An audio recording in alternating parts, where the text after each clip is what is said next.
मेरी माँ को मेरी शादी की बहुत ही फिक्र थी, क्योंकि मेरी उम्र बढ़ती ही जा रही थी। वो किसी भी कीमत पर मेरी शादी जल्द से जल्द करवाना चाहती थी। और फिर एक साधु बाबा के कहने पर माँ बाबा के आश्रम में 40 दिन के लिए रहने चली गई, क्योंकि उन्होंने माँ से कहा था कि 40 दिन तक मंत्र जाप करने से मेरी शादी आसानी से हो जाएगी और किसी तरह की कोई रुकावट नहीं आएगी। मैंने माँ को बहुत ही रोकने की कोशिश की, लेकिन माँ मेरी बात नहीं सुनी और उस आश्रम में रहने के लिए चली गई। परंतु जैसे 40 दिन बीतने के बाद माँ वापस आई, उन्हें देखते ही मेरे मुंह से चीख निकल गई, क्योंकि मेरा नाम अलका है और मैं आज आपको अपनी कहानी सुनाने जा रही हूँ। मेरी कहानी सुनने के बाद आपको यह समझना पड़ेगा कि आजकल जैसा दिखता है वैसा होता नहीं है। चाहे रिश्ते कितने ही करीबी क्यों ना रहे, लेकिन अगर हम अपनी आंख कान खुली ना रखें तो फिर उस रिश्ते को मिटते हुए देर नहीं लगती है।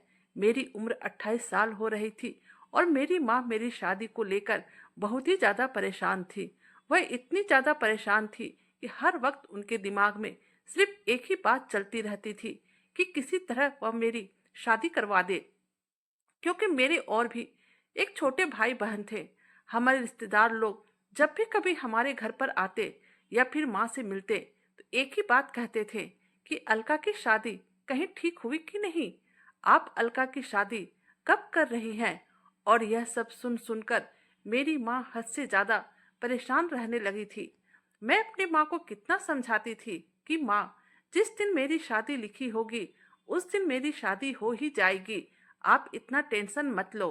लेकिन माँ कहती, तू अभी नहीं समझेगी, जब तू माँ बनेगी तभी तुझे समझ में आएगी कि एक माँ की परेशानी क्या होती है। वैसे तो माँ मेरी बहुत ही अच्छी सहेली थी।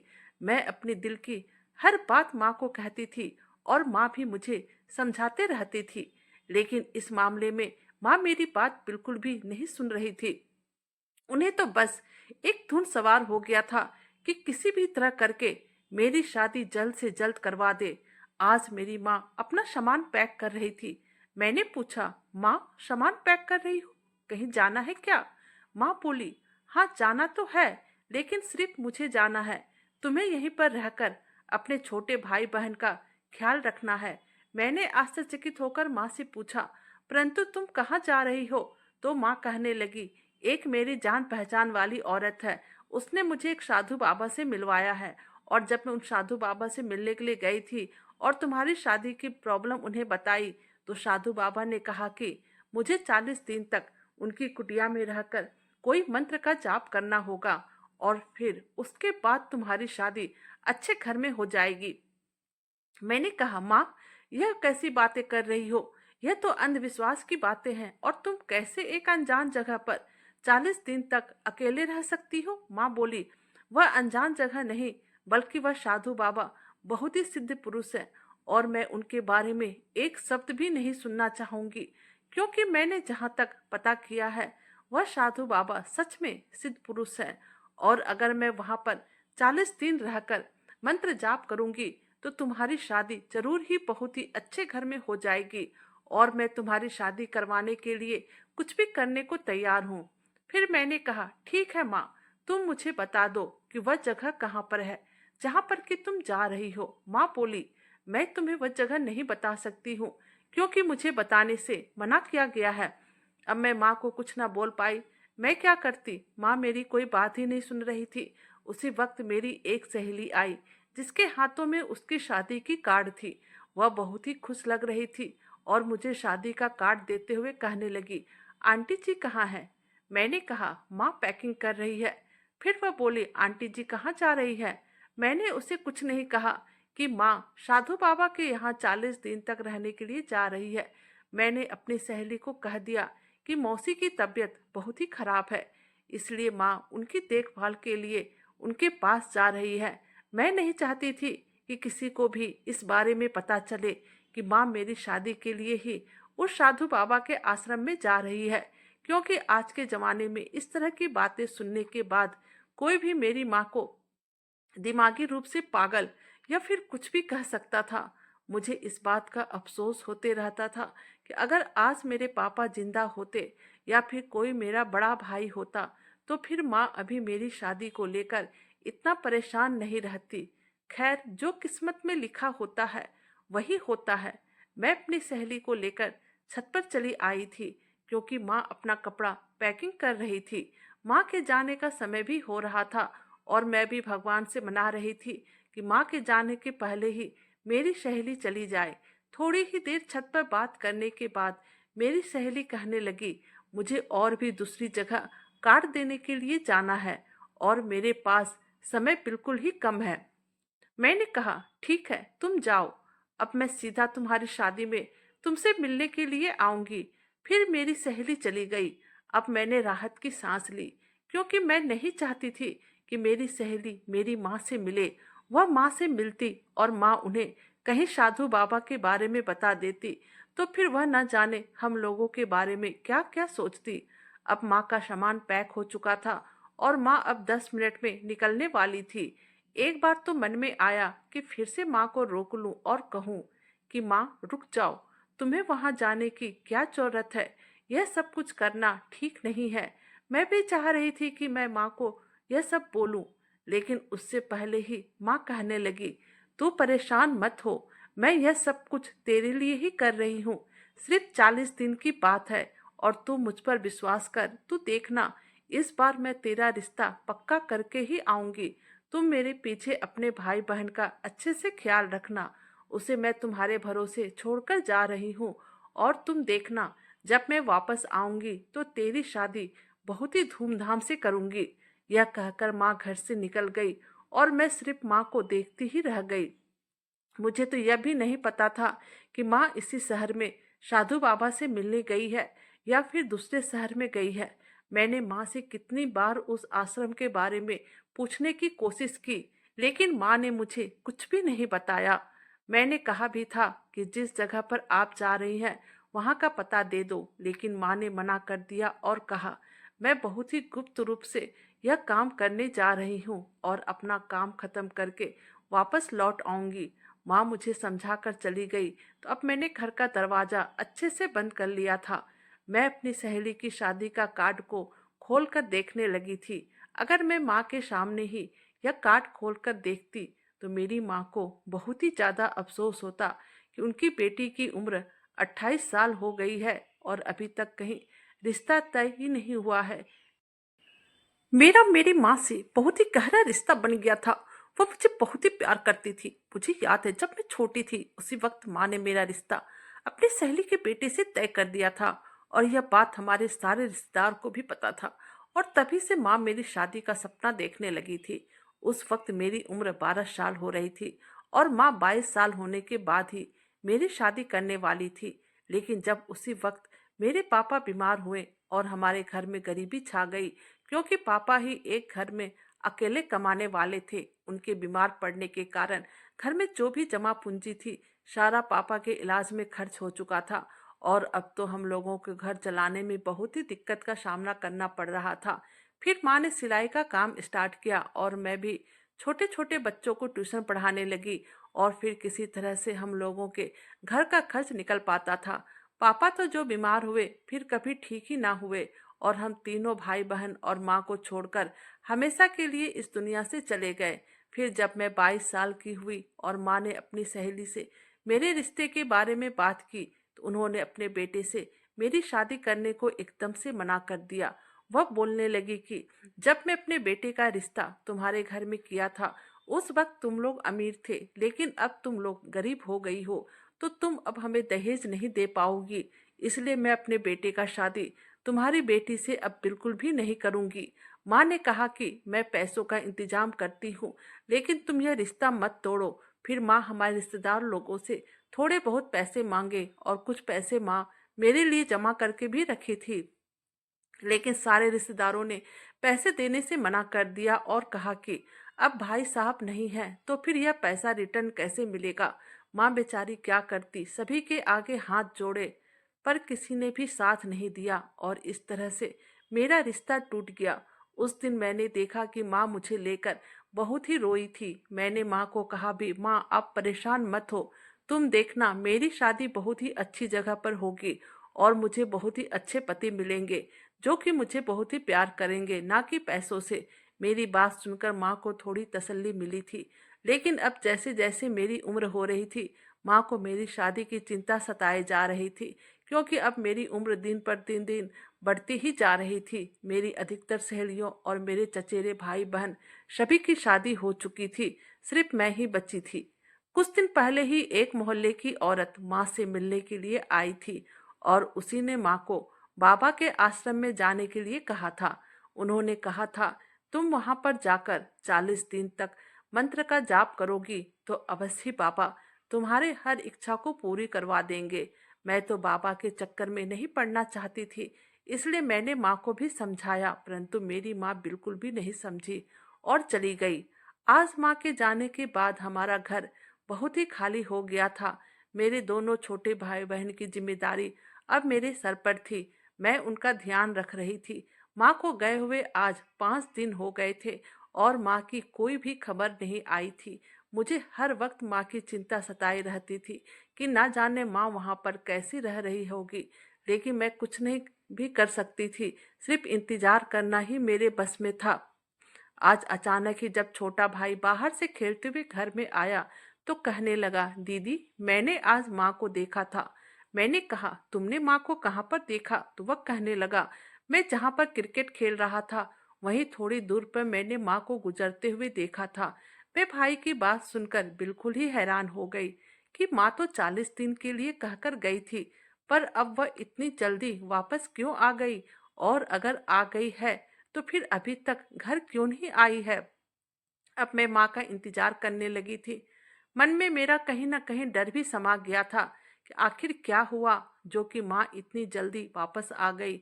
माँ का मैं इंतजार करती रही, लेकिन पूरा दिन गुजर गया, रात भी गुजर गई, लेकिन माँ अभी तक वापस नहीं आई। फिर मुझे लगा, हो सकता है मेरे भाई को कोई गलतफहमी हुई होगी। मोहल्ले की कोई भी औरतें अगर माँ से मिलने के लिए आती और माँ के बारे में पूछती, तो मैं कह देती थी कि माँ मौसी के घर गई है, क्योंकि मौसी की तबीयत बहुत ही ज्यादा खराब हो गई है और कुछ दिन माँ वहीं पर रहने वाली है। अब मैं बेसब्री से 40 दिन पूरे होने का इंतजार कर रही थी, क्योंकि माँ 40 दिन पूरे हो जाने के बाद ही आने वाली थी। और फिर धीरे धीरे 40 दिन पूरे हो गए, और फिर जब माँ घर आई तो उन्हें देखकर मेरी आंखें फटी की फटी रह गई थी। एक पल के लिए तो मैं उन्हें पहचान ही नहीं पाई थी, क्योंकि मेरी माँ की तो काया ही पलट गई थी। माँ एकदम देखने में सुहागन की जैसी लग रही थी।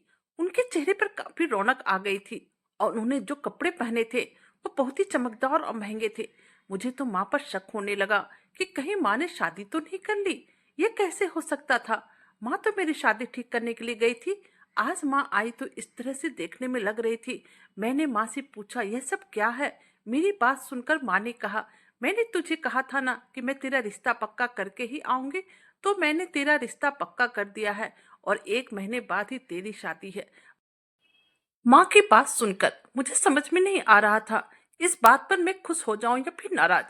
मुझे तो यह भी समझ में नहीं आ रहा था, आखिर मेरी माँ ने मेरी मर्जी जाने बिना मेरी जिंदगी का इतना बड़ा फैसला कैसे ले लिया, और वह भी मुझे अब बता रही है।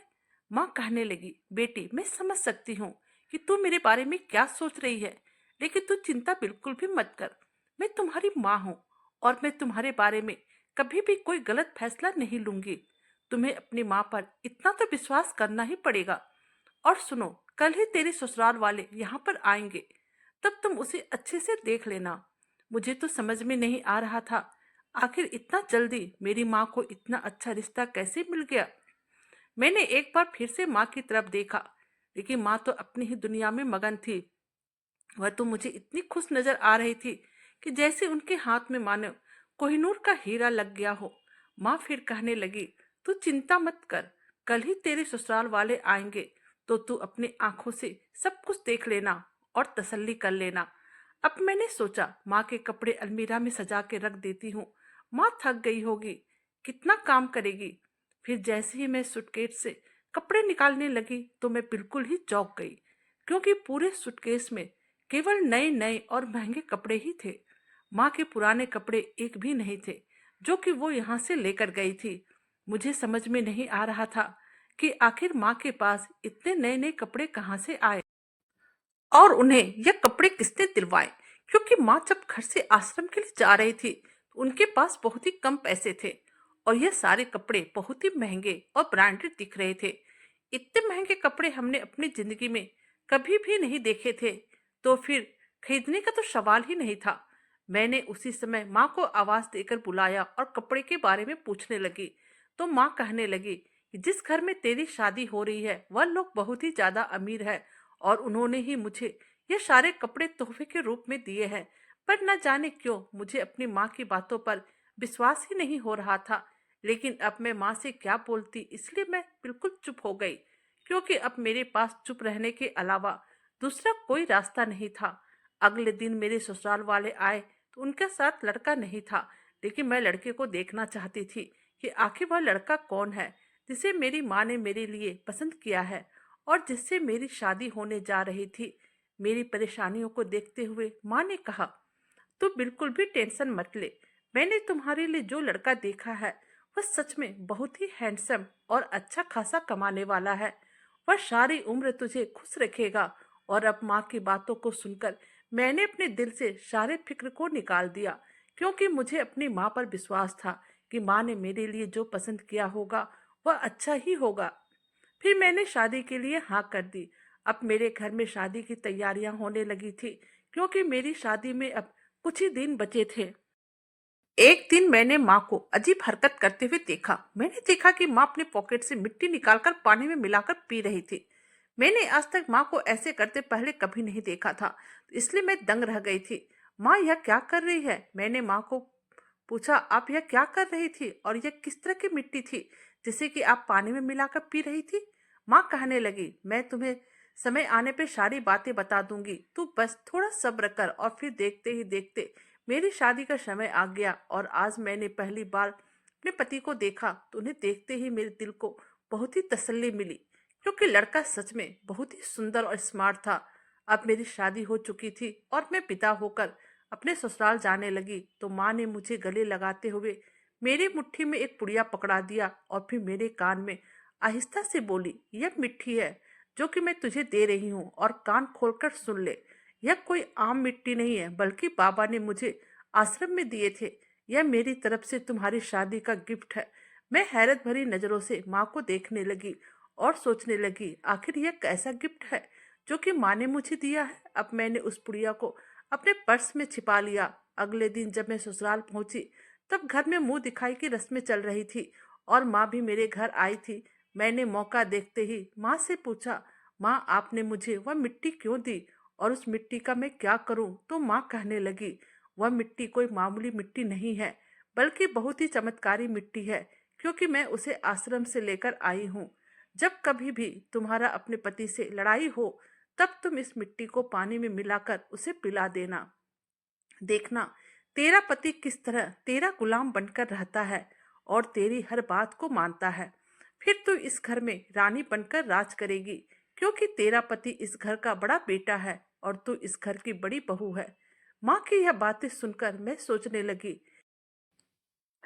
कि माँ तो कह रही है बिल्कुल सही। अगर मैंने अपने पति के ऊपर काबू कर लिया तो फिर मैं इस घर में राज करने लगूंगी और सारा जीवन रानी बनकर रहूंगी, और तब मेरी सास भी मुझ पर हुक्म नहीं चला पाएगी।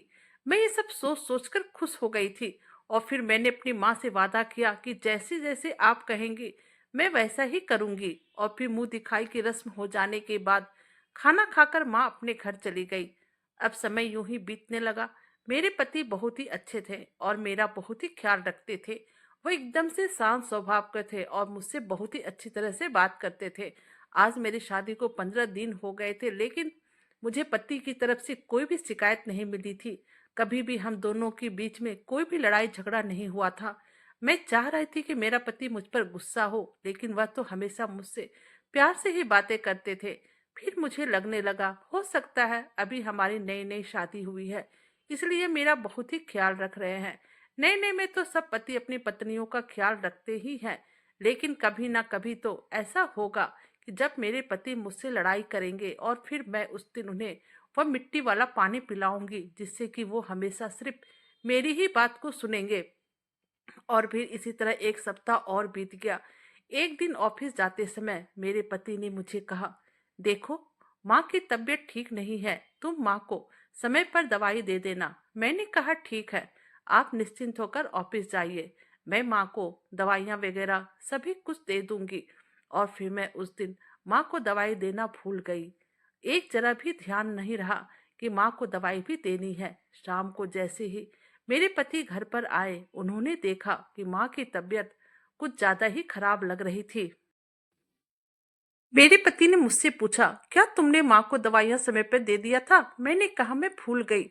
और अब मेरे पति मुझ पर बहुत ही ज्यादा गुस्सा होने लगे और मुझे डांटने लगे कि तुम इतनी बड़ी गलती कैसे कर सकती हो? मैं तुम्हारे भरोसे माँ को छोड़कर ऑफिस गया था और अब देखो माँ की यह हालत हो गई है। मेरी सास की तबीयत बहुत ही ज्यादा खराब हो गई थी और उन्हें अस्पताल में एडमिट कराना पड़ा था। अस्पताल से वापस आने के बाद भी मेरे पति मुझ पर फिर से गुस्सा करने लगे और कहने लगे, आज केवल तुम्हारे कारण ही माँ को अस्पताल में एडमिट है। बार बार मेरे पति मुझ पर इल्जाम लगा रहे थे और यह सच भी था। मेरे कारण उनकी माँ की तबीयत इतनी ज्यादा खराब हो गई थी। अगर मैं समय से दवाइयाँ दे देती होती तो आज मेरी सास हॉस्पिटल में एडमिट ना होती। मेरे पति बार बार मुझ पर चिल्ला रहे थे और मुझे अब यह बर्दाश्त नहीं हुआ। अब मैं भी उनसे लड़ाई करने लगी और फिर लड़ाइयाँ होते होते हद से ज्यादा बढ़ गई और वो गुस्से से बाहर चले गए कि मुझे अचानक ही अपनी माँ के दिए हुए उस मिट्टी की याद आई। तो आज मैं काफी खुश हो गई। फिर मैंने उस मिट्टी को जल्दी से घोलकर एक शरबत बनाया और जैसे ही थोड़ी देर के बाद मेरे पति घर पर आए, मैंने उन्हें पहले सॉरी बोला और फिर वह मीठा शरबत पीने के लिए दे दिया। मैं तो बहुत ही खुश थी कि मेरे पति शरबत पीने के बाद मेरे पैरों पर गिरकर मुझसे माफी मांगेंगे। मगर थोड़ी देर के बाद जो हुआ उससे मैं पूरी तरह हिल गई। मैंने देखा कि मेरे पति शरबत पीते ही पूरे पसीने पसीने होने लगे और फिर जोर जोर से हंसने लगे। वो बहुत ही अजीब तरह से हंस रहे थे। फिर कुछ देर हंसने के बाद वह कहने लगे, उनका गला सूख रहा है। और फिर यह कहते कहते ही वो बेहोश होकर वहीं पर गिर पड़े। उनका यूं इस तरह जमीन पर गिरना देखकर मैं जोर जोर से चीखने चिल्लाने लगी। मेरी ननद देवर सभी लोग दौड़कर आए और फिर उन लोगों की मदद से मैंने अपने पति को अस्पताल में एडमिट करवाया। मेरी सास तो पहले से ही अस्पताल में एडमिट थी और अब मेरे पति भी अस्पताल में एडमिट हो चुके थे। मुझे अपनी माँ पर बहुत ही ज्यादा गुस्सा आया कि ना जाने उन्होंने मुझे किस तरह की मिट्टी दी कि उसे पानी में मिलाकर पीते ही मेरे पति की हालत इतनी ज्यादा खराब हो गई। मैंने सोच लिया कि मैं अभी तुरंत ही माँ को फोन करके इस बारे में पूछूंगी, आखिर उन्होंने मेरे साथ ऐसा क्यों किया। लेकिन फिर अचानक से उसी वक्त मैंने माँ को अस्पताल में दूर से आते हुए देखा, क्योंकि अभी मैं अस्पताल में ही थी और अपने पति की देखभाल कर रही थी। उन्हें सामने से आते हुए देखकर मैं हैरान हो गई। आखिर माँ को किसने यह सब बता दिया कि मैं और मेरे पति यहाँ अस्पताल में हैं, क्योंकि मेरी तो उनसे कोई भी बात नहीं हुई थी। फिर मुझे लगा कि मेरी तरफ ही आ रही है तो मैं उनसे खुद ही इस बारे में पूछ लूंगी। लेकिन फिर यह देखकर मैं हक्का बक्का रह गई कि माँ तो सीधा आगे चली गई। शायद वह यहाँ किसी और से मिलने के लिए आई थी। मगर मुझे समझ में नहीं आ रहा था कि माँ किससे मिलने के लिए आई है। मैं अब माँ का पीछा करने लगी कि आखिर देखूं तो माँ किससे मिलने के लिए आई है। फिर थोड़ी ही देर के बाद मैंने देखा कि माँ मेरी सास के कमरे में जा रही थी। मैंने सोचा शायद किसी ने मेरी माँ को मेरी सास के बारे में बताया होगा, इसलिए वह उन्हें यहाँ पर देखने के लिए आई है। फिर माँ मेरी सास के कमरे में चली गई और मैं वहीं बाहर दरवाजे के पास खड़ी होकर माँ का इंतजार करने लगी। थोड़ी ही देर के बाद माँ कमरे से बाहर निकली तो मुझे देखकर हक्का बक्का रह गई और काफी घबरा गई। मैंने पूछा, माँ तुम यहाँ पर कैसे आई हो और तुम्हें किसने बताया कि मेरी सास बीमार है और वह अस्पताल में है? मेरी बात सुनकर माँ कहने लगी, तेरी सास ने ही मुझे खबर भिजवाया था कि उनकी तबीयत खराब हो गई है और वह अस्पताल में भर्ती है। तुमने तो मुझे कुछ बताया ही नहीं, और अगर मैं तुम्हारी सास को अस्पताल में देखने के लिए नहीं आती तो फिर तुम्हारे घर वाले मुझे चार बातें ना सुनाते। बस इसलिए मैं तेरी सास को आज देखने के लिए चली आई। मेरी माँ कह तो सही रही थी, लेकिन पता नहीं क्यों मुझे यह मामला सही नहीं लग रहा था। ऐसा लग रहा था जैसे कि माँ मुझसे कुछ छुपा रही है और बात कुछ और ही है। फिर 2-3 दिन अस्पताल में रहने के बाद मैं घर चली आई। मेरे पति अब ठीक हो चुके थे और मेरी सास भी अब घर आ गई थी। अब धीरे धीरे करके मेरे पति पूरी तरह से ठीक हो चुके थे और अब सभी कुछ सही से चल रहा था। मैं माँ से फोन पर बातें करती रहती थी, लेकिन माँ कभी कभी मुझे मेरे पति को फिर से वही मिट्टी वाला पानी में मिलाकर पिलाने के लिए कहा करती थी। मैंने माँ को कहा, नहीं माँ, मैं उन्हें वह मिट्टी वाला पानी कैसे पिला सकती हूँ। पिछली बार जब इन्होंने वह पानी पिया था, तब उनकी हालत बहुत ही खराब हो गई थी और इन्हें अस्पताल में एडमिट कराना पड़ा था। अब मैं दोबारा वह गलती नहीं करना चाहती हूँ, लेकिन मेरी माँ बस वही कहती कि बेटा, अगर तू उसे वह मिट्टी वाला पानी पिलाएगी तो वह तेरे कंट्रोल में रहेगा और तेरी हर बात को सुनेगा, और तू नहीं चाहती है कि तेरा पति तेरी काबू में रहे। मैं तो बस तेरी भलाई के लिए ही कह रही हूँ। यह कहकर माँ चुप हो जाती थी और मैं भी माँ की बात सुनकर खामोश हो जाती थी। लेकिन मुझे अपनी माँ पर आश्चर्य होने लगा था। वह क्यों बार बार मुझे कहे जा रही थी कि मिट्टी वाला पानी अपने पति को जरूर पिलाना और पति को काबू में रखना। एक दिन मैंने माँ को कहा, माँ वह मिट्टी सारी खत्म हो गई है। फिर माँ मुझे कहने लगी, तू बिल्कुल परेशान मत हो, मैं तुम्हारे लिए फिर आश्रम से वह मिट्टी लेकर आऊंगी। मुझे समझ में नहीं आ रहा था कि आखिर मेरी माँ के दिमाग में क्या चल रहा था। वह क्यों चाहती थी कि मैं अपने पति को काबू में रखूं। मेरे पति तो बहुत ही अच्छे हैं और मेरा कितना ही ख्याल रखते हैं। ऐसा पति तो भगवान करे सभी को मिले। मैं इस मामले में बहुत ही खुशकिस्मत थी, क्योंकि सच में मेरा पति बहुत ही अच्छा था और मुझे बेपनाह प्यार करता था। मैं एक बार उन्हें माँ के कहने पर वह मिट्टी वाला पानी पिलाकर देख चुकी थी, कैसे उनकी तबीयत खराब हो गई थी, और अब मैं कोई रिस्क नहीं लेना चाहती थी। लेकिन बार बार मेरी माँ का यह कहना था, अपने पति को अपने काबू में रखने के लिए उसे मिट्टी वाला पानी पिलाओ। तो मैं अब इस राज के बारे में पता करना चाहती थी। आखिर बात क्या है? जरूर ही कोई बहुत ही गहरा राज है जो कि माँ मुझसे छुपा रही है, और अब मुझे किसी भी कीमत पर उस राज के बारे में पता करना था। और अब मैंने माँ से साफ साफ बात करने का विचार कर लिया था। एक दिन माँ जब घर आई और उनके हाथों में वही मिट्टी थी, तो मैंने उनसे पूछा, क्या तुम जानती हो इस मिट्टी में क्या है? तो मेरी माँ कहने लगी, अरे मिट्टी में क्या होता है, मिट्टी ही तो है। मैंने कहा, माँ मुझे झूठ मत बोलो, क्योंकि जब मेरे पति की तबीयत खराब हुई थी तो डॉक्टर ने मुझे बताया था कि जो चीज खाने से तुम्हारे पति की तबीयत खराब हुई थी उसमें जहर मिला हुआ था। माँ, क्या आपको पता था कि उस मिट्टी में जहर था? यह आप मेरे साथ क्या कर रही हैं? क्या आप चाहती हैं कि मेरा पति मर जाए और मैं विधवा हो जाऊं?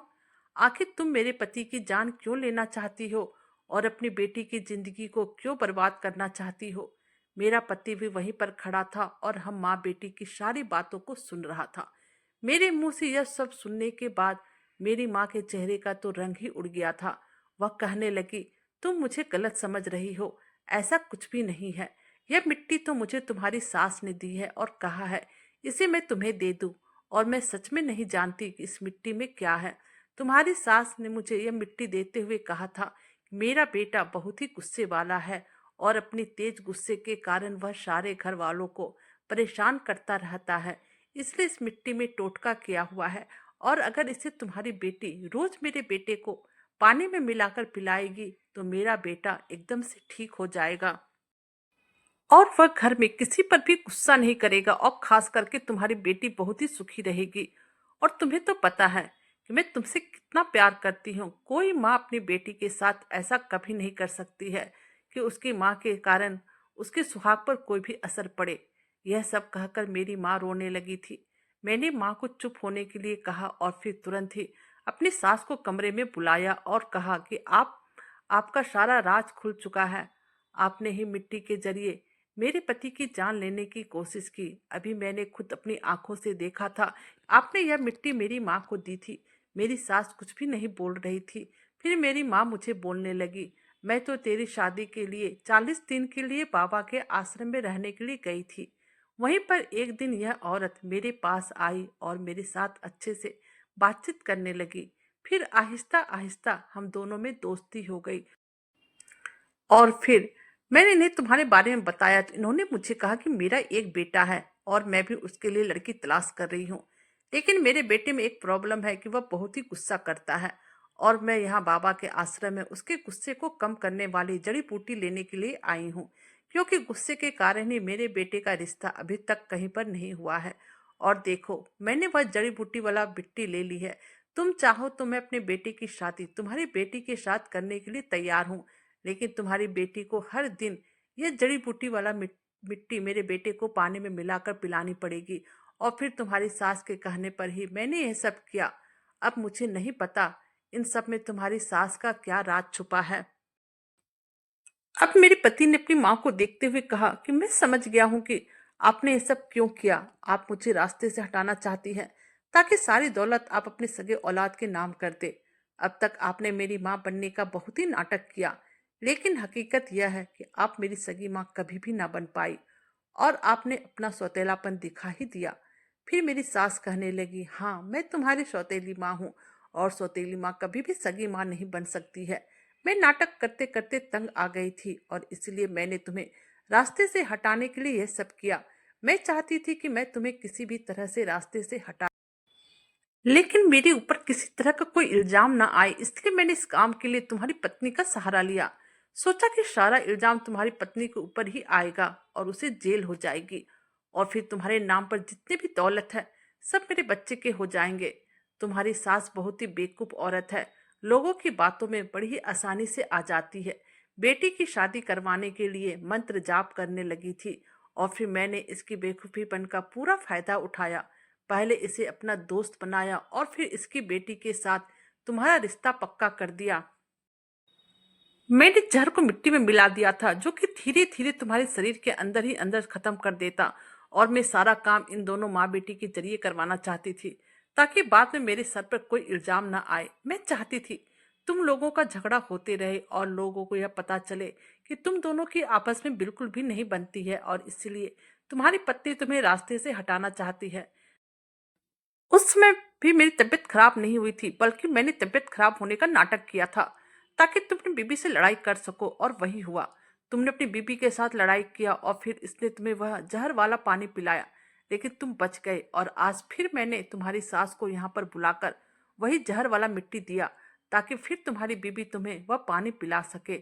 और मुझे पूरा विश्वास था कि अगर तुम इस बार यह मिट्टी वाला पानी पी लेते तो बिल्कुल भी नहीं बचते और फिर मेरा सारा काम आसानी से बन जाता। लेकिन तुम्हारी किस्मत अच्छी थी कि तुम बच गए। सास की बात सुनकर मैंने भगवान को धन्यवाद किया। मेरी सास का राज समय रहते पता चल गया और वो अपनी साजिश में कामयाब ना हो सकी। और फिर उसी रात मैं और मेरा पति अपना सामान लेकर एक अलग ही घर में शिफ्ट हो गए। मेरी माँ ने मेरे पति से माफी मांगी